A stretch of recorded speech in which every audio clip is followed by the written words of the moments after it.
महिला रोजगार योजना के अंतर्गत 75 लाख से अधिक महिलाओं को 10,000 रुपये की सहायता राशि भेजने का शुभारंभ आज आदरणीय प्रधानमंत्री श्री नरेंद्र मोदी जी के कर कमलों के द्वारा किया जाना है। अब मैं माननीय प्रधानमंत्री जी से अनुरोध करूंगा कि मुख्यमंत्री महिला रोजगार योजना अंतर्गत 75 लाख महिला लाभुकों को 10,000 प्रति लाभुक की दर से 7,500 करोड़ रुपए की राशि का अंतरण रिमोट का बटन दबाकर करने की कृपा करें।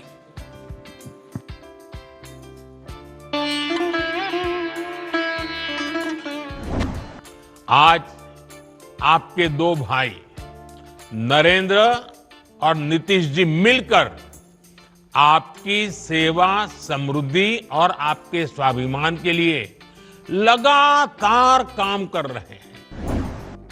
7,500 करोड़ रुपया आज शुक्रवार को 75 लाख महिलाओं के खाते में सीधे डाल दिया गया। नीतीश सरकार ने पिछले दिनों हर परिवार के एक महिला को 10,000 रुपए का आरंभिक प्रोत्साहन राशि देने का वादा किया था। बिहार में स्वयंसेवी स्तर पर महिलाओं को स्वरोजगार में लगाने के लिए जीविका नाम के सरकार समर्थित एनजीओ का बड़ा नेटवर्क है। नीतीश महिलाओं के लिए जो कुछ करते हैं उसमें जीविका से जीविका दीदियों को शामिल करते हैं। यह चुनावी बहस है और हर घर की एक महिला को सीधे 10,000 रुपए देकर कहा गया है कि चुनाव के बाद सरकार बनने पर इनमें से चुनी हुई महिलाओं को 2 लाख रुपए की पूंजी सरकार देगी। नीतीश के शासन में आने के बाद से महिलाओं का वोट देने का प्रतिशत धीरे धीरे बढ़ता गया था और एक अलग महिला कंस्टिट्यूएंसी बनने लगी थी। परंतु अभी नीतीश के शासन में रहते हुए भी इस चुनाव के पहले महिलाओं के किसी अलग उभार का कोई संकेत नहीं मिल रहा है।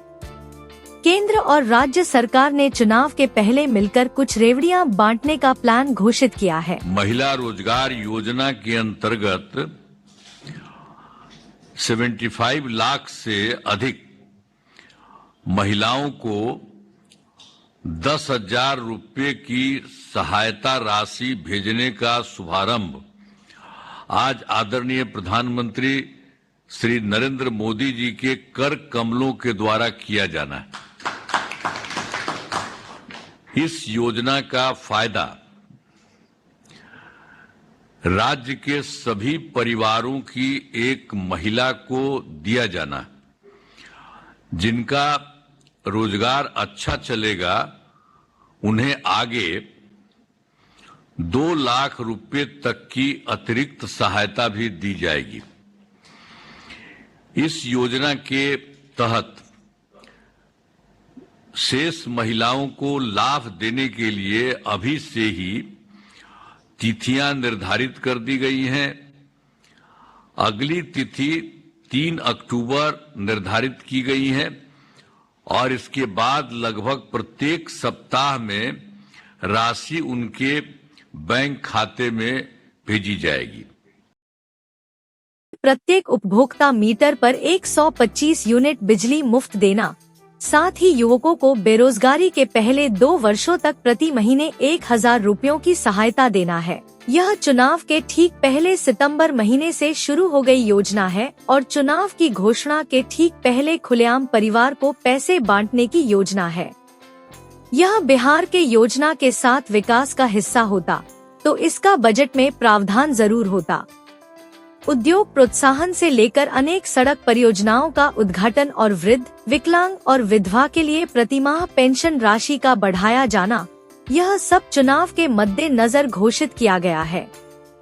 प्रधानमंत्री से यह अपेक्षा की जाती रही है कि वे अगले मुख्यमंत्री का चेहरा बात करके चुनाव में उतरे, पर इस पर वे और बीजेपी चुप हैं। निश्चित तौर पर रेल मंत्री अश्विनी वैष्णव ने प्रधानमंत्री के पूर्णिया प्रवास के ठीक पहले आकर के यह कहा था कि अगले मुख्यमंत्री नीतीश ही बनेंगे।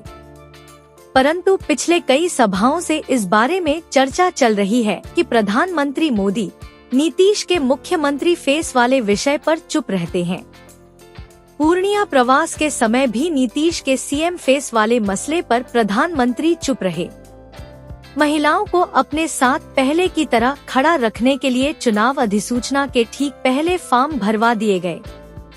75 लाख महिला दावेदार चिन्हित किए गए और बहुत जल्दी शुक्रवार 26 सितंबर को सभी 75 लाख महिलाओं के खाते में 10,000 रुपए डाल दिया गया।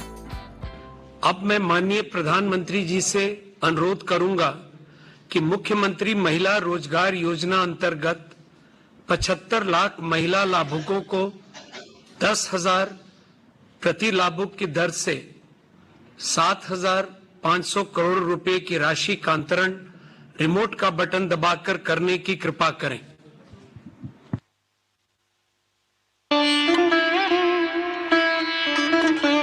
मैं आज आपका हृदय से आभार व्यक्त करता हूं और आज से मुख्यमंत्री महिला रोजगार योजना शुरू की जा रही है। इस योजना से अब तक जैसा मुझे बताया गया 75 लाख बहनें जुड़ चुकी हैं। अभी एक साथ इन सभी 75 लाख बहनों के बैंक अकाउंट में 10-10 हजार रुपए भेजे गए हैं। साथियों, जब ये प्रक्रिया चल रही थी तो मैं बैठे बैठे दो बातों पर सोच रहा था।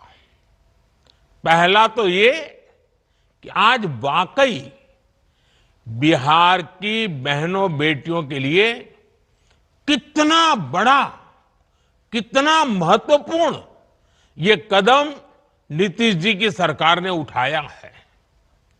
जब कोई बहन या बेटी रोजगार करती है, स्वरोजगार करती है, तो उसके सपनों को नए पंख लग जाते हैं। समाज में उसका सम्मान और बढ़ जाता है।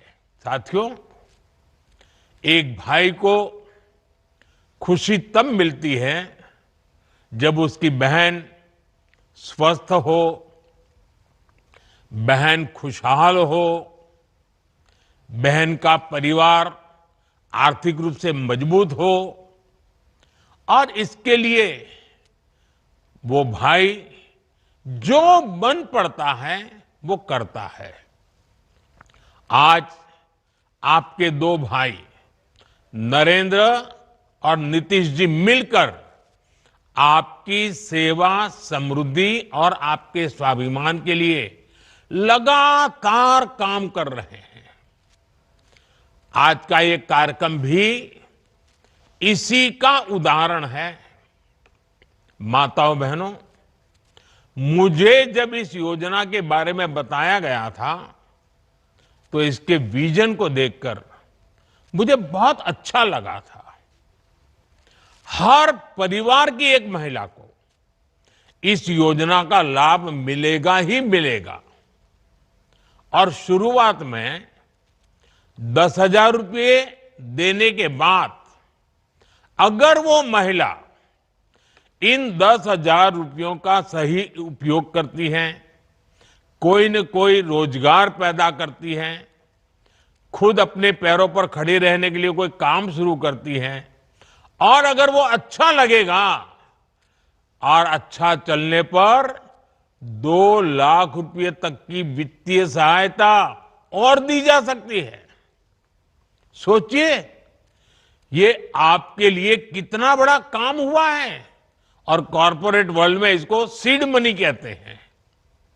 इस योजना की मदद से बिहार की मेरी बहनें किराना, बर्तन, कॉस्मेटिक, खिलौने, स्टेशनरी जैसी अनेक प्रकार की छोटी दुकानें खोल सकती है, अपना कारोबार कर सकती है। वो गौ पालन कर सकती हैं, मुर्गी पालन कर सकती है, मछली पालन कर सकती है, बकरी पालन कर सकती है।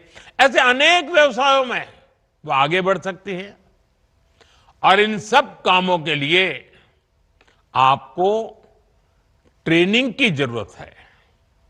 अब आपको लगेगा पैसे तो मिल गए, लेकिन कुछ आप करेंगे कैसे? तो मैं आपको भरोसा देता हूं, सिर्फ पैसे दिए इतना नहीं, आपको इसकी ट्रेनिंग भी दी जाएगी, आपको सिखाया जाएगा कैसे काम किया जाए। बिहार में तो पहले से जीविका सेल्फ हेल्प ग्रुप की इतनी बेहतरीन व्यवस्था मौजूद है, लगभग 11 लाख स्वयं सहायता समूह यहां काम कर रहे हैं।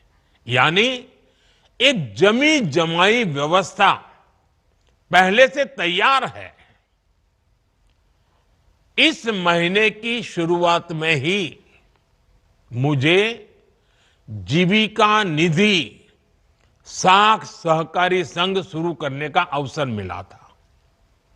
अब इस व्यवस्था की ताकत मुख्यमंत्री महिला रोजगार योजना के साथ जुड़ जाएगी। यानी अपनी शुरुआत के साथ ही ये योजना पूरे बिहार में, बिहार के हर कोने में और एक एक परिवार तक प्रभावी होने वाली है। साथियों, मुख्यमंत्री महिला रोजगार योजना ने केंद्र सरकार के लखपति दीदी अभियान को भी नई मजबूती दी है। केंद्र सरकार ने देश में 3 करोड़ लखपति दीदी बनाने का लक्ष्य रखा है। 2 करोड़ से अधिक बहनें अब तक लखपति दीदी बन चुकी हैं। और मैं गांव की महिलाओं की बात कर रहा हूं। उनकी मेहनत से गांव बदले हैं, समाज बदला है और परिवार का रुतबा भी बदला है। विपक्ष के नेता इसे मतदाता को सीधे पैसा देना जैसे आरोप के रूप में कह रहे हैं। विमर्श न्यूज ने भी इस पूरी खबर को चुनावी प्रक्रिया को भ्रष्ट करने के रूप में ही देखा है। देखते रहिए विमर्श न्यूज और नीचे कमेंट बॉक्स में जाकर अपनी टिप्पणी अवश्य लिखिए।